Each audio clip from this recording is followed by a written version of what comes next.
கர்த்தருக்குள் பிரியமான தேவ ஜனமே, ஒவ்வொருவரையும் இயேசு கிறிஸ்துவின் நாமத்தினாலே வாழ்த்துகிறேன். இன்றைக்கு வாசித்த சங்கீதம் 27.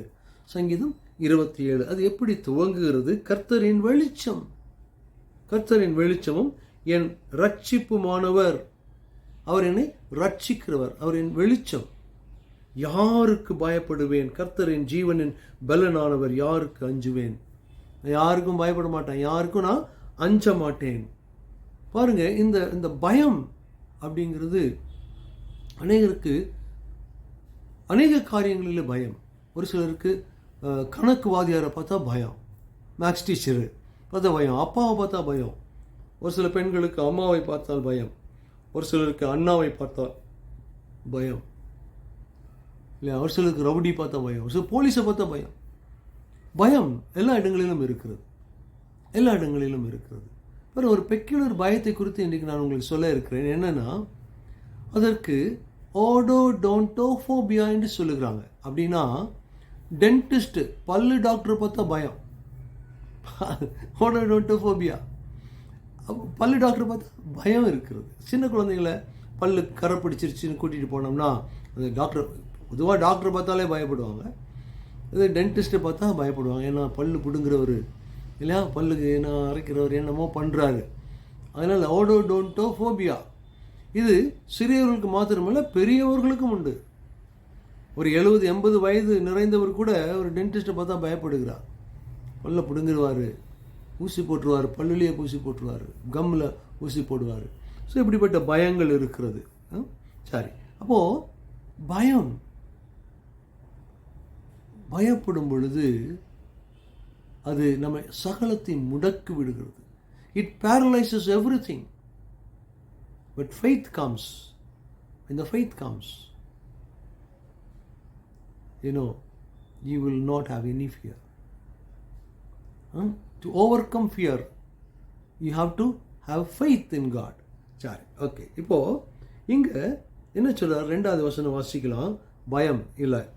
என் சத்துருக்களும் என் பகைஞருமாகிய பொல்லாதவர்கள் என் மாம்சத்தை பட்சிக்க என்னை நெருக்குகையில் அவர்களை இடறி விழுந்தார்கள். பாருங்க, தெருவில் நடந்து போகும்போது நாய் வருது, நாய் வந்து முறைச்சி பார்க்குது. இது உங்களுக்கு எக்ஸ்பீரியன்ஸ் இருக்கலாம். ஒரு வேளை நாய் உங்களை முறைச்சி பார்க்குது, உங்களை பார்த்து குலைக்குது, போன்னு வருது, பிடிச்சிருமோன்னு பயம். 2 வீலரில் போகும்போது, வாக்கிங் போகும்போது, இல்லை தெரு நாய்க்கள் அநேகம் இருக்கிறது. எங்கள் பகுதியில் நான் இருக்கிற இடத்துல, பெங்களூர் பட்டணத்தில் ஆர்டி நகர், இத்தனைக்கும் பழைய சிஎம் இருக்கிற வீதி அது. இப்போ தெரு நாய்களாக நிறைந்து இருக்குது. வெளியே போகிறதுக்கே பயம். ராத்திரி 7 மணிக்கு மேலே போகவே முடியாது. சரி, இப்படி நாய்களை பார்த்தா பயம். அது எப்படி வந்து கடித்து விடுமோ? என் மாம்சத்தை பட்சிக்க என்னை நெருக்குகையில் அவர்களை இடறி விழுந்தார்கள். பயம். நாயை பார்த்தா பயம், பேயை பார்த்தா பயம். பேயை பார்க்க முடியாது, பேய் இல்லை இல்லையா, பேய் இருக்குது. ஆனால் அது எங்கே இருக்குது? நான் கோபப்படும் பொழுது எனக்குள்ளே இருக்கிறது. சரி, அப்போது கர்த்தரின் வெளிச்சம். அப்போது வெளிச்சத்தில் நமக்கு பயம் இல்லை. இருட்டை பார்த்தா பயம். ஏன்? நான் அந்த இருட்டில் பேய் இருக்குமோ, இருட்டில் யார் நிற்கிறாங்களோ எனக்கு தெரியாது. வெளிச்சம் வந்த உடனே இருள் நீங்கி விடுகிறது. இருள் நீங்கினா பயம் போய்விடும். சரி, எனக்கு விரோதமாக ஒரு பாளையம் இறங்கினாலும், எனக்கு விரோதமாக யுத்தம் செய்வதற்கு ஒரு பாளையம் இறங்கினாலும் என் இருதயம் பயப்படாது. என் இருதயம் பயப்படாது. என் மேல் யுத்தம் எழும்பினாலும் இதில் நான் நம்பிக்கையாயிருப்பேன். எதில்? விசுவாசத்தில் கர்த்தர் மேலே நான் நம்பிக்கையாயிருப்பேன். கர்த்தரிடத்தில் ஒன்றை நான் கேட்பேன், அதையே நாடுவேன். நான் கர்த்தருடைய மகிமையை பார்க்கும்படியாக, அவருடைய ஆலயத்தில் ஆராய்ச்சி செய்யும்படியாகவும் நான் என் ஜீவனுள்ள நாளெல்லாம் கர்த்தருடைய ஆலயத்தில் தங்கியிருப்பதையே நாடுவேன். அப்படி பிரசன்னத்திலேயே இருக்கணும்.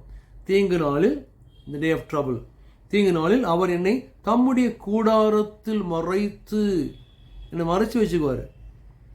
எல்லா துன்ப நாளிலும் அவர் என்னை மறைத்து, என்னை தமது கூடார மறைவிலே ஒளித்து வைத்து என் கண்மலையின் மேல் உயர்த்துவார். என்னை கண்மலையின் மேலே உயர்த்தி வைப்பார். இப்பொழுது என் தலை என்னை சுற்றிலும் இருக்கிற என் சத்துருக்களுக்கு மேலாக உயர்த்தப்படும். அது நிமித்தம் அவருடைய கூடாரத்திலே நான் ஆனந்த பலிகளை இட்டு கர்த்தரை பாடி அவரை கீர்த்தனம் பண்ணுவேன். 1-6 வசனம் வரைக்கும் வாசிச்சிருக்கிறோம். இதுக்கே 5 நிமிஷம் ஆயிடுச்சு. நம்ம நீட்ட வேண்டாம் வீடியோவை. அதனால் இதோட நிறுத்திக்கொள்ளலாம். நாம் செபிக்கலாம். கர்த்தர் நம்முடைய பயத்தை எடுத்து போடுவார். அன்பின் பரலோக பிதாவே, ஆண்டவரே, இந்த நாளிலே சங்கீதம் 27 வாசிக்கும் பொழுது கர்த்தரின் வெளிச்சம் என் ரட்சிப்புமானவர் என்று சொல்லி வாசித்தோம். எங்களை ரட்சிக்கிறவர் நீர். எங்கள் பயங்களை எல்லாம் நீக்கி ஆண்டவரே, இதை கர்த்தாவே எங்களுக்கு பலத்தினால இடை கட்டுகிறவர். 2 தீமோத்தேயு 1:7 வாசிக்கிற வார்த்தையின்படியாக நான் உனக்கு பயத்தின் ஆவி அல்ல பலமுள்ள ஆவியை தந்திருக்கிறேன் என்று சொன்ன வார்த்தையின்படியாக ஆண்டவரே, பலமுள்ள ஆவியை எங்கள் ஒவ்வொருவருக்குள்ளும் வை. பரிசுத்த ஆவியானவர் எங்களை வழி நடத்துங்க. பயத்தை எல்லாம் நீக்கி போடுங்க. ஆண்டவரே, எங்களுடைய விசுவாசம் பெருகட்டும். இயேசுவின் மூலமே ஜெபங்கள் நல்ல பிதாவே. ஆமென், ஆமென். God bless you. God bless you.